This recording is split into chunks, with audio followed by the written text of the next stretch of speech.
Hello and welcome to Yuvas. आइए शुरू करते हैं आज का होमोफोन्स। माय डियर, आप सभी लोगों को ये जानकर बड़ी खुशी होगी कि हम आपके लिए जब तक आपका एग्ज़ाम नहीं होगा तब तक आपकी सफलता तक कुछ ना कुछ ऐसा लेकर आते रहेंगे जो आपके लिए बहुत ही इम्पॉर्टेंट होगा। यानी कि आपका साथ सिलेक्शन के साथ भी और सिलेक्शन के बाद भी। आइए चलिए, तो लास्ट टर्न में आप लोगों ने 10 नंबर तक देख लिया था। जैसा कि आपको सभी को याद होगा, हमारे जो न्यू व्यूवर्स हैं वो जाकर के प्लेलिस्ट में वर्ड पावर की प्लेलिस्ट देखें और उस प्लेलिस्ट में उनको ये मिल जाएगा। इसको हम लोग ऑलरेडी देख चुके हैं, 10 नंबर तक सभी ने देखा था, याद रखिएगा।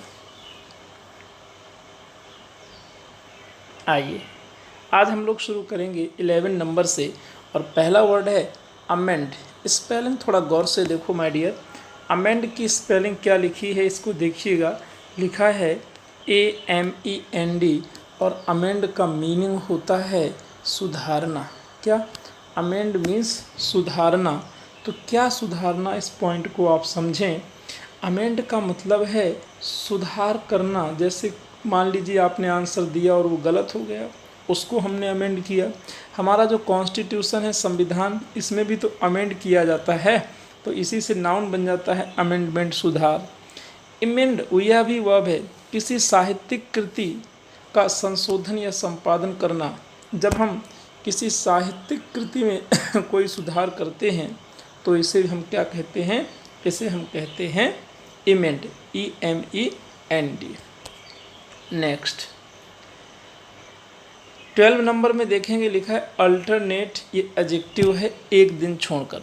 सपोज दैट मैं आपसे कहूँ now I will take classes alternate, या मैं ऐसे कह दूँ कि अल्टरनेट स्टूडेंट इज गुड। इसका मतलब एक छोड़कर दूसरा विद्यार्थी अच्छा है। अल्टरनेटिव यह नाउन है। ये बड़ी समझने की बात है माय डियर कि अल्टरनेटिव का अर्थ होता है विकल्प, लेकिन यदि इसी अल्टरनेटिव को हम एडजेक्टिव के रूप में यूज कर दें तो इसका अर्थ हो जाता है वैकल्पिक, यानी कि एडजेक्टिव के रूप में भी यूज किया जाता है। नेक्स्ट पॉइंट देखें, मोस्ट इम्पॉर्टेंट लगाइए 13 नंबर में।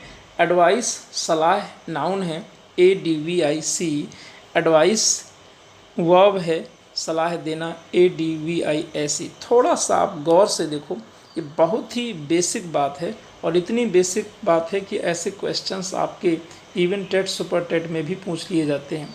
जब एडवाइस नाउन का कार्य करता है तो उसकी स्पेलिंग होती है ADVIC, और जब एडवाइस काम करता है एज अ वर्ब तो उसमें होता है ADVI। ऐसी सभी लोग इस बात का ख्याल रखेंगे। नेक्स्ट, आंसर प्रश्न का उत्तर देना, रिप्लाई किसी बात का उत्तर देना। सामान्य तौर पर लोगों को लगता है कि आंसर और रिप्लाई एक ही चीज़ है, लेकिन ऐसा नहीं है। जब हमने आपसे क्वेश्चन किया, हमने कहा who is the president of India, तो ये क्या है? क्वेश्चन है, इसका आप आंसर दोगे। लेकिन मैंने आपसे कहा कि do you like to join Yuvas, ये क्या है? यह भी तो एक प्रश्न है, लेकिन एक बात है, ये सीधा प्रश्न नहीं है जिसका एक निश्चित जवाब होता है, उसका आंसर दिया जाता है। इसमें आप यस या नो कुछ भी कह सकते हो, तो इसका क्या मिलेगा? रिप्लाई। ठीक है, तो आप कहते हो हमें वेट कर रहे हैं रिप्लाई का। Angle, ANGLE noun code, angel noun देवता। याद रखिएगा, एंजल की स्पेलिंग ANGEL होती है। एंजल कुछ लोग बच्चों का भी नाम रख देते हैं, तो एंजल मतलब देवदूत होता है, दोनों नाउन हैं।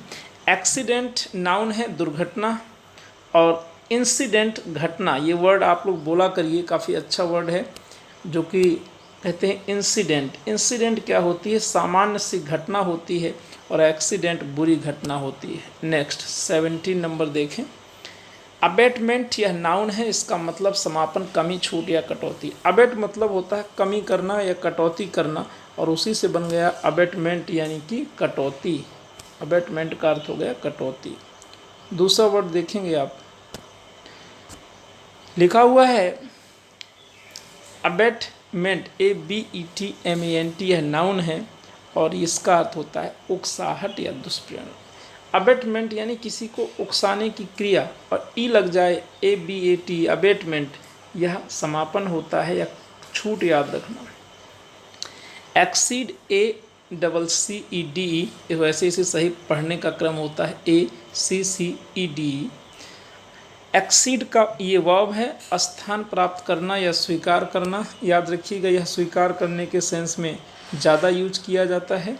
और दूसरा वर्ड है एक्सीड, EXCEED, यह भी वर्ब है जिसका मतलब होता है अतिक्रमण करना या सीमा से बाहर जाना। ठीक है, याद रखिएगा एक्सीड ये वर्ड बहुत ही पॉपुलर है और कॉम्पिटिटिव एग्जाम में आता है। एक्सीड के बाद हम मोर देन का यूज नहीं करते, याद रखिएगा। एक्सीड मतलब होता है से अधिक होना। नेक्स्ट, एक्सेंट, ACCENT, नाउन है, स्वराघात उच्चारण चिन्ह। कहने का मतलब होता है एक्सेंट का आशय क्या है, बोलने का ढंग, जैसे कहते हैं उसका एक्सेंट बड़ा अच्छा है। एक्सेंट मतलब शब्दों में जोर डालकर बोलना, उनको दबाव कहाँ पर लघु है कहाँ दीर्घ है इस चीज़ का ख्याल रखना। और असेंट, ASSENT, यह सहमत होना होता है।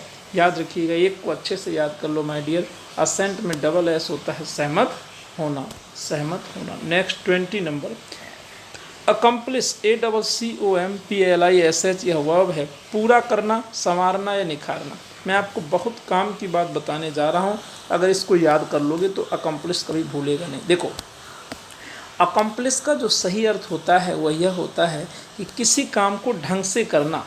जैसे मान लीजिए आप पढ़ा रहे हो और आपने बैच को अच्छे से पूरा किया तो आप कहोगे I have accomplished the batch. आप पढ़ रहे हो, अच्छे से किसी काम को करना ठीक ढंग से अकम्प्लिश होता है। स्पेलिंग में याद रखिएगा SH लास्ट में होगा।